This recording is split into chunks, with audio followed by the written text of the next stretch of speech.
The Kansas City Chiefs have just made 5 very interesting and perhaps extremely transparent moves, and they all have correlatives with the players that the Kansas City Chiefs just signed in the UDFA market. Now, very interesting here, but we are seeing several positions where the Kansas City Chiefs have tried to gin up some type of competition and hopefully sort of pluck one or two names from that will be on the roster. And two of these names, the Kansas City Chiefs have cut Baylor Cupp, for whom I had very high hopes.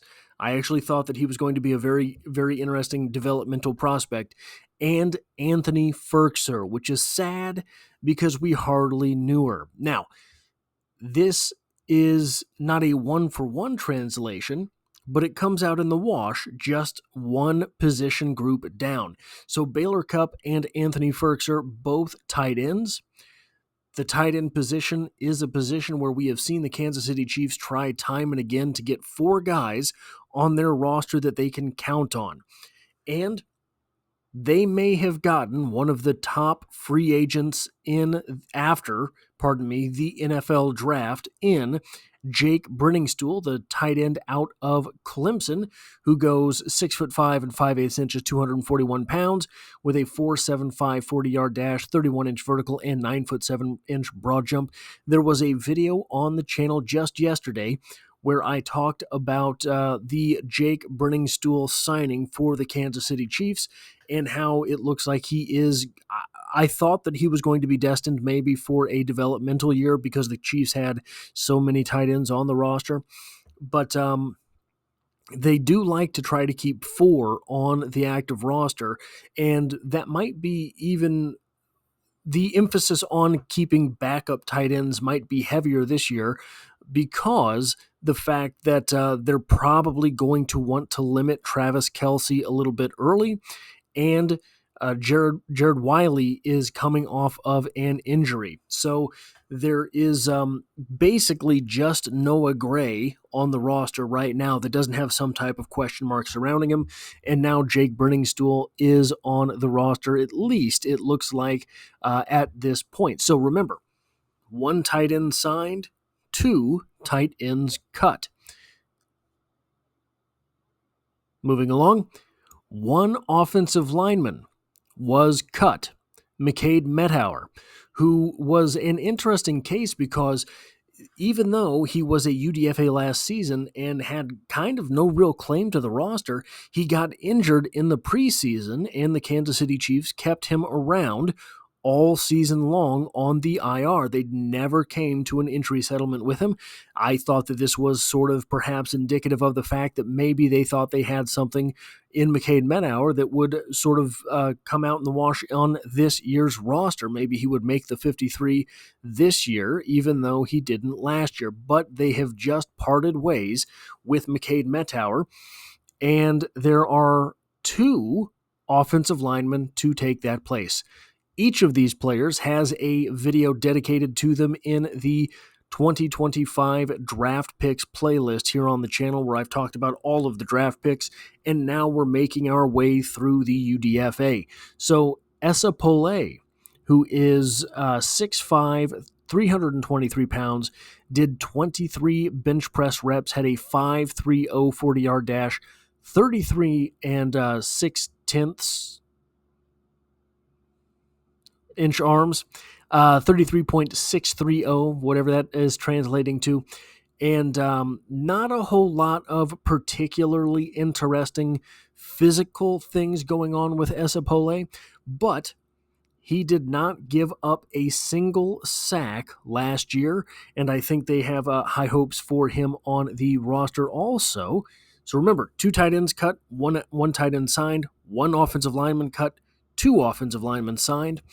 And the second name here is Dalton Cooper out of Oklahoma State, 6'5.5", 326 pounds, 33.5-inch arms, 9.75-inch hands, a 4.99 40-yard dash, 28-inch vertical leap, 9-foot broad jump, 26 reps on the bench press.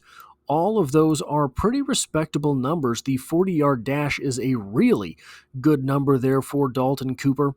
So Dalton Cooper is a guy that I think has upside at swing tackle.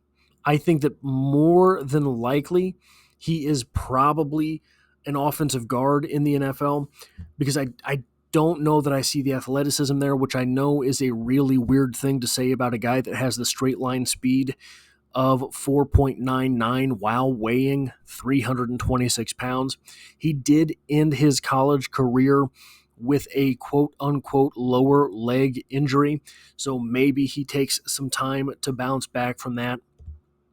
I do not know where he is with it, but if he was able to run a 4.99 40-yard dash, he at least has to have stability in the joint. So that says something there. Now, the Kansas City Chiefs also cut linebacker Shawn Bradley, but they have already signed in the UDFA ranks Brandon George out of Pitt.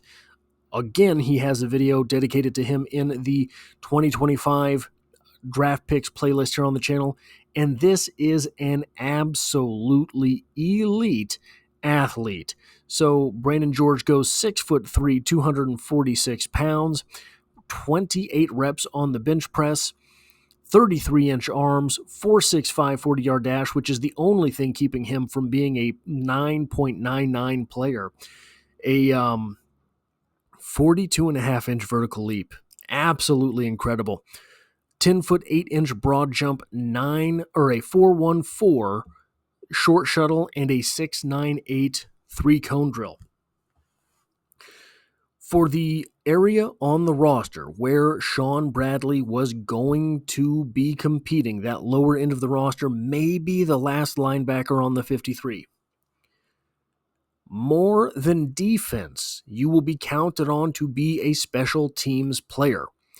And that being the case, these extreme physical traits that Brandon George has will allow him to rise to the top, will allow him to get down the field faster on kickoff, will allow him to put an elbow into somebody on the field goal unit, right? So that is what you're looking at here. I do think Brandon George has the ability, has the potential at least, to become an actual linebacker in the NFL, not just a special teams ace, but likely that is where things will begin for the young linebacker, well, not particularly young, linebacker from Pitt. He was in college for 6 years. So the last name here is a guy that does not yet have a video in the 2025 playlist, 2025 draft picks playlist here on the channel, but I was talked into making one because of an article that I read yesterday, which will be featured, if I can find it again, in the video on Glendon Miller for this year. Now, Jason Taylor, the defensive back, was cut.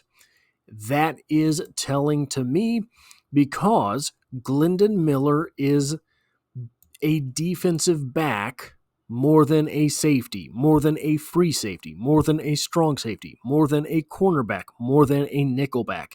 He played a lot of stuff last year for Maryland. Maryland struggled, so he was forced into some positions that he was not really all that great at, but he put his head down and went to work. So Glendon Miller, 6'2", 207 pounds, 15 reps on the bench press, a 4.45 40-yard dash. And these RAS numbers are all courtesy of MathBomb, and I have to be 1,000% transparent. I was not able to find these numbers anywhere for Glendon Miller. So if they are accurate, I would like to know where it is that MathBomb is getting these numbers, because I couldn't find any of this. I got speculation on Glendon Miller's 40-yard dash anywhere from 4.37 up to 4.67. So wild that the pro day numbers are nowhere basically to be found on the internet anymore. You have to search and search. But a 38-inch vertical, this is a little bit strange for Glendon Miller. A 38-inch vertical, great number. A 9-foot 10-inch broad jump, very bad number. So able to jump up but not out. So he has explosiveness half of the time. But he is a defensive back that will lay the hammer down. He is not afraid to mix things up. So anyway, guys, this is 5 cuts that the Kansas City Chiefs made that correlate to 5 players the Kansas City Chiefs just signed, and all of the players that are replacing the players who were cut are athletic upgrades. Maybe not Jake Brenningstool. That 40-yard dash is not all that impressive. I believe Ferkser's 40-yard dash for sure was better. Baylor Cupp, I don't know that I ever had a 40-yard dash. I can't remember quite. But Baylor Cupp was also a very big tight end, so maybe didn't necessarily have to run the 40 very great to be a blocking tight end, right? But Brenningstool is a very high performer on the field. All these guys have done their parts, right? But most of them are replacing lesser athletes on the roster. Guys who did not run as fast, guys who were not as explosive, guys who did not have the bench press reps, guys who did not have the height-weight combination. So from this perspective, that lower end of the roster is churning towards higher-end athletes. Just very interesting to see, and it's very interesting how transparent these moves might actually be because of the one-for-one translation with players, young players, college players that they just signed. That is all I have for this video. If you like or appreciate what it is that I do here, hitting the like button really does help me out, as it tells YouTube to share this video with other Kansas City Chiefs fans. If you find yourself here by chance but not design, the Chiefs are the only thing I talk about on this channel, dropping multiple videos every single week. And as always, I hope to have you back for the next one.